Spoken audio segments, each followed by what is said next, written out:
Aleluia. Meus irmãos, a paz do Senhor. Vocês estão bem, meus irmãos? Aproveitando que vocês estão em pé, vamos abrir as nossas Bíblias no Evangelho de Jesus, escrito pelo Dr. Lucas, capítulo de número 3.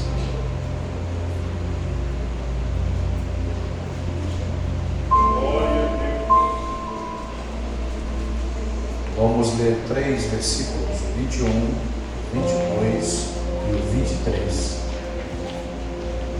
Evangelho de Jesus, escrito pelo médico amado Lucas, capítulo 3, versículos 21,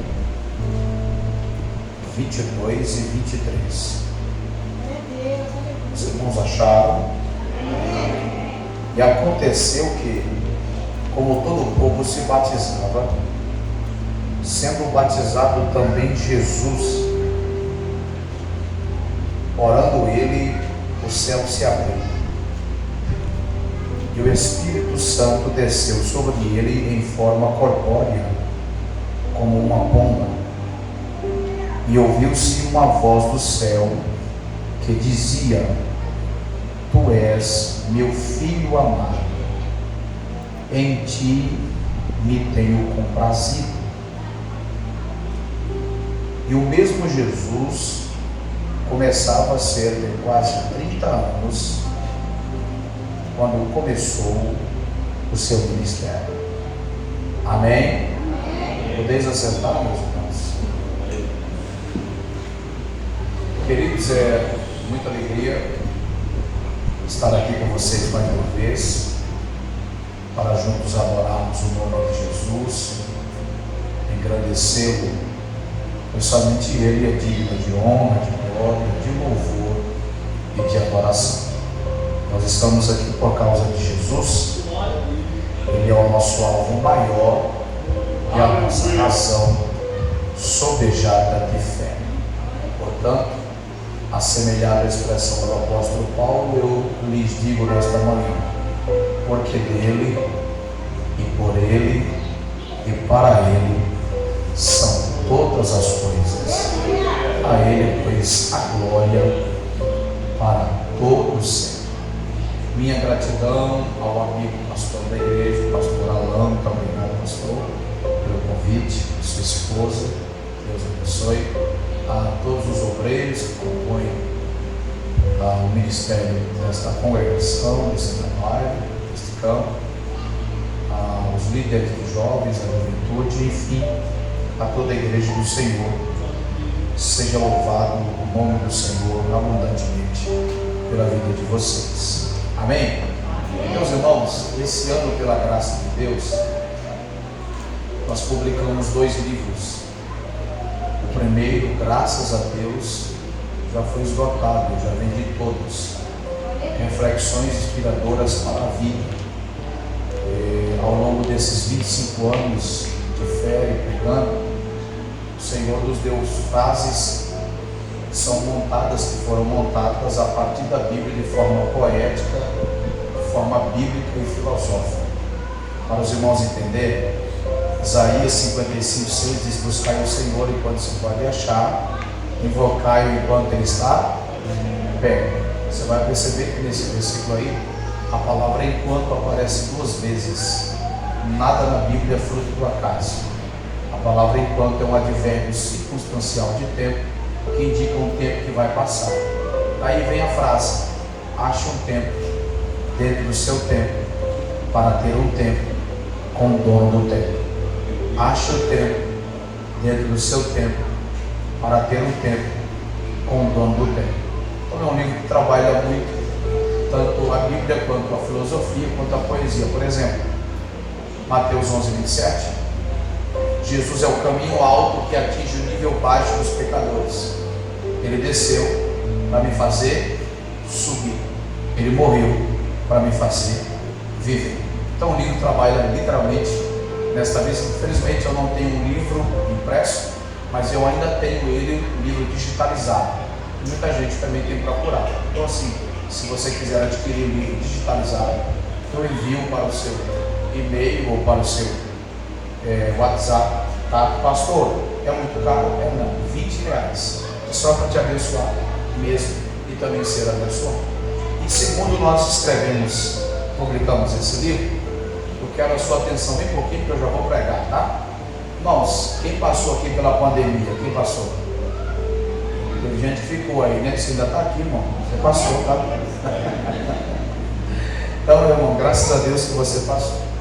No período da pandemia, no período pandêmico mundial, eu estava em atividade pastoral lá em Marial. Eu percebi, pastor Alain, pastores a igreja muito atribulada devido aos caos gerado pela pandemia. Daí, muito preocupado com os irmãos, eu entrei no quarto no período de oração e eu falei com Deus, disse que Ele me desse uma orientação, porque nós estávamos sepultando muita gente, praticamente passava mais um tempo em velórios, em cemitérios, do que propriamente dentro de casa com a minha família.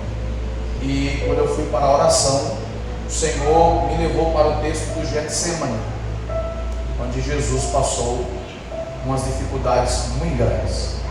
Nesse texto o Senhor me deu um esboço. Nesse esboço eu montei uma série de mensagens e ministrei para a igreja. E o resultado foi maravilhoso na vida dos irmãos e na fé dos irmãos.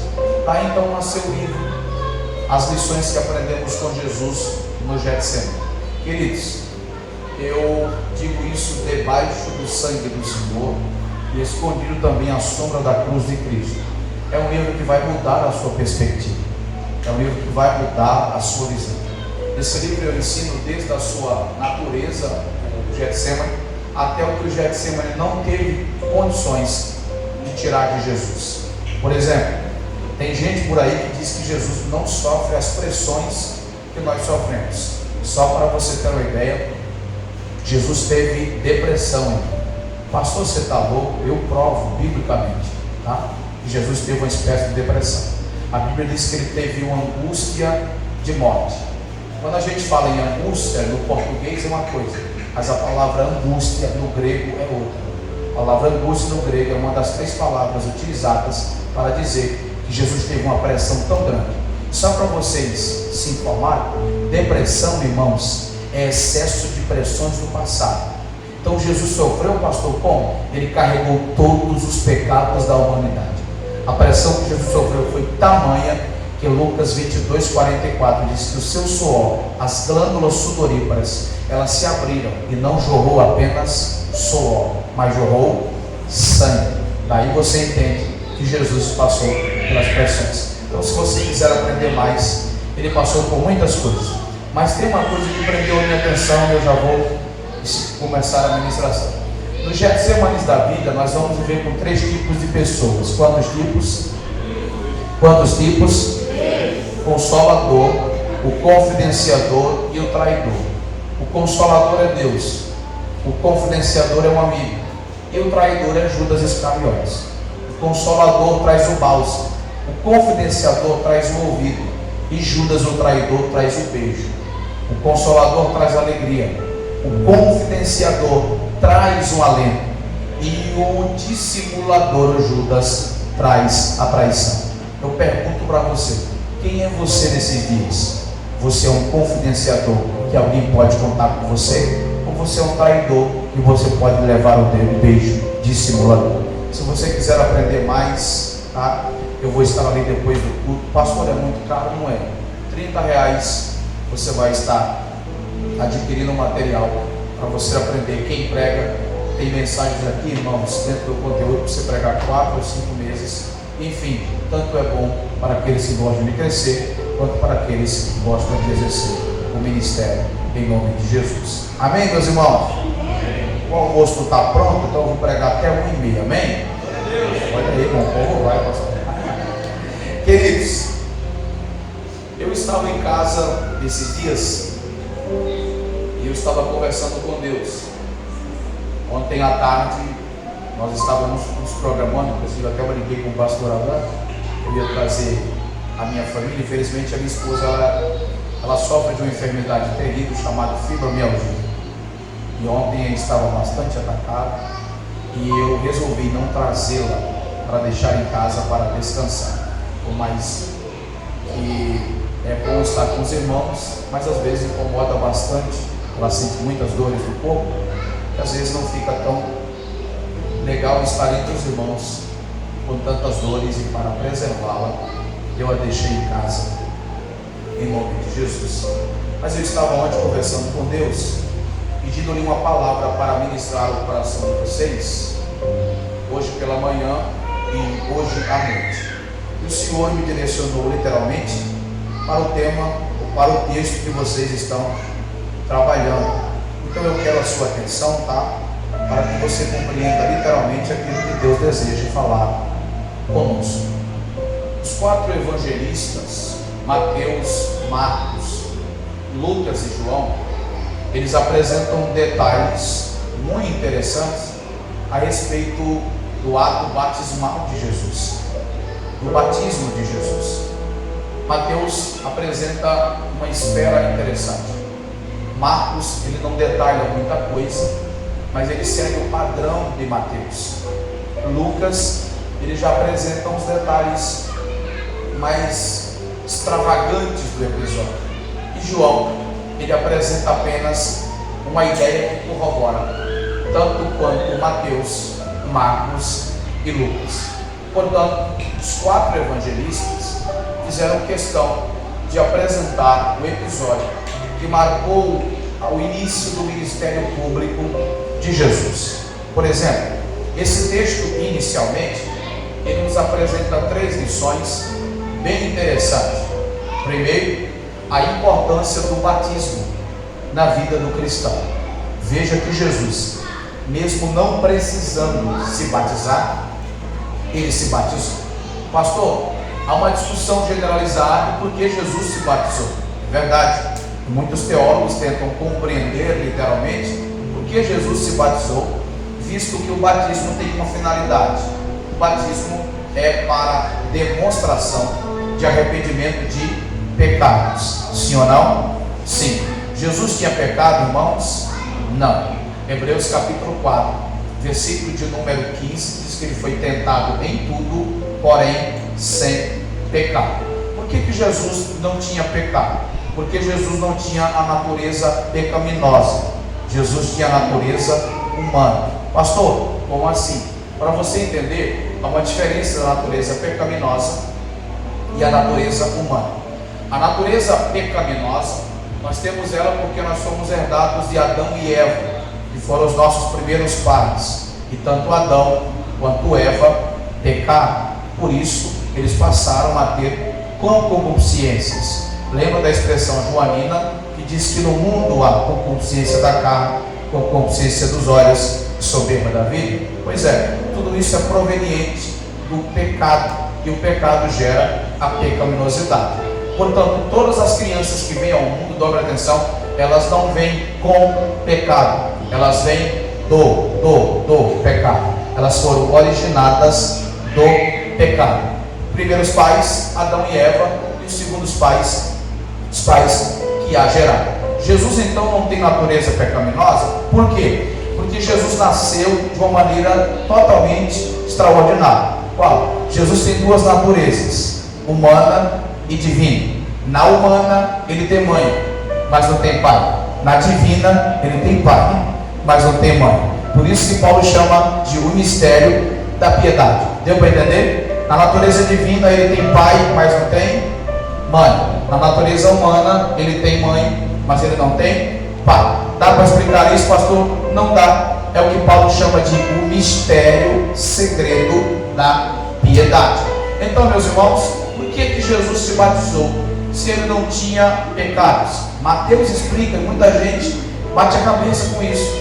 Mateus capítulo 3, versículo número 15, quando João, ele olha para Jesus e percebe Jesus chegando, ele diz: você não precisa se batizar, eu é que tenho que ser batizado por ti. Jesus então explica por que ele foi se batizar: para cumprir toda a justiça.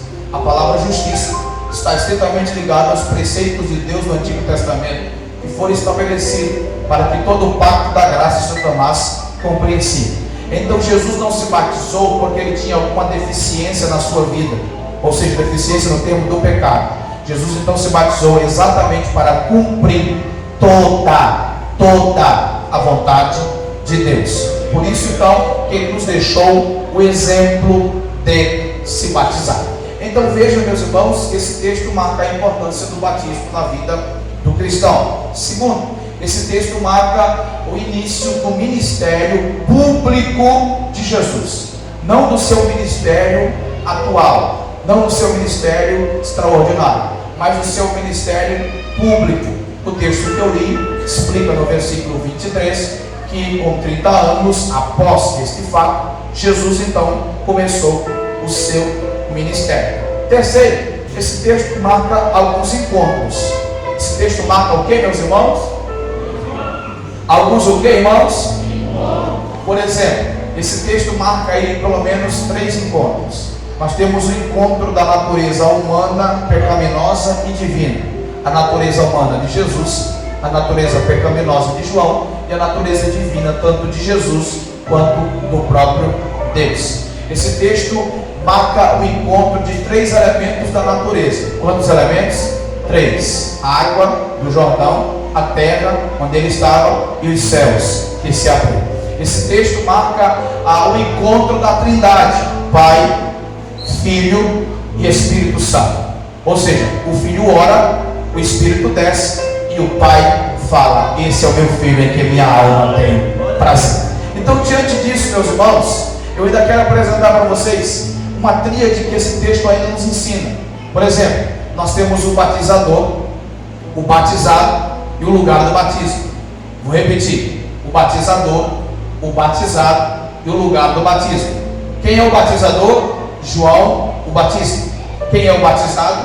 Jesus. E o lugar onde ele foi batizado? O Rio Jordão. Então, João o Batista, quem batizou Jesus. A gente chama ele de João Batista, tá? Na Bíblia. Mas na verdade o nome dele é João. Batista não é o seu nome, era o apelido que ele recebia por causa do seu rito, o batizador.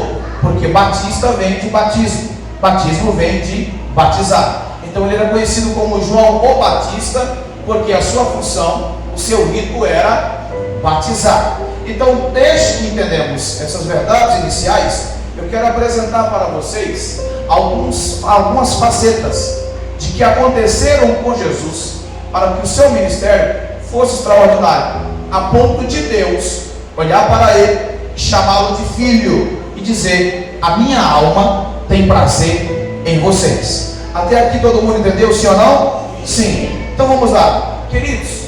O texto diz que como todo o povo se batizava, então Jesus chegou também à beira do Rio Jordão, onde João o Batista estava batizando. A partir desse momento acontece uma sucessão de fatos. Presta atenção, uma sucessão de fatos que evidenciam algo que é aplicável às nossas vidas, à prática cristã. Então veja que diante desse fato bíblico, desse rito bíblico, desta ordenança que pregamos e ensinamos, esse texto nos ensina algumas facetas que vão melhorar a praticidade da minha fé, da sua fé, da nossa vida.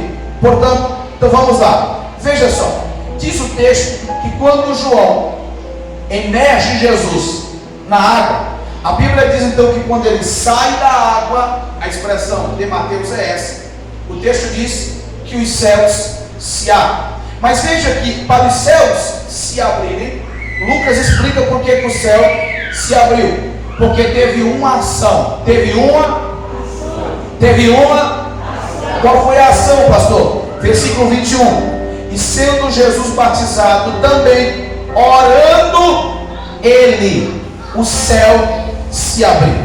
Veja, Mateus diz e orou, Marcos diz e orou, ou estando ele a orar. Só que Lucas, ele trabalha uma palavra mais profunda. Pastor Orlando, ele diz: e orando ele. Orar é uma coisa, orando é outra. Orar, obviamente, é pronunciar. Mas a ideia que Lucas usa é que desde que ele entra no Jordão e é imergido, ele já está orando. Ele sai do Jordão e está orando. E enquanto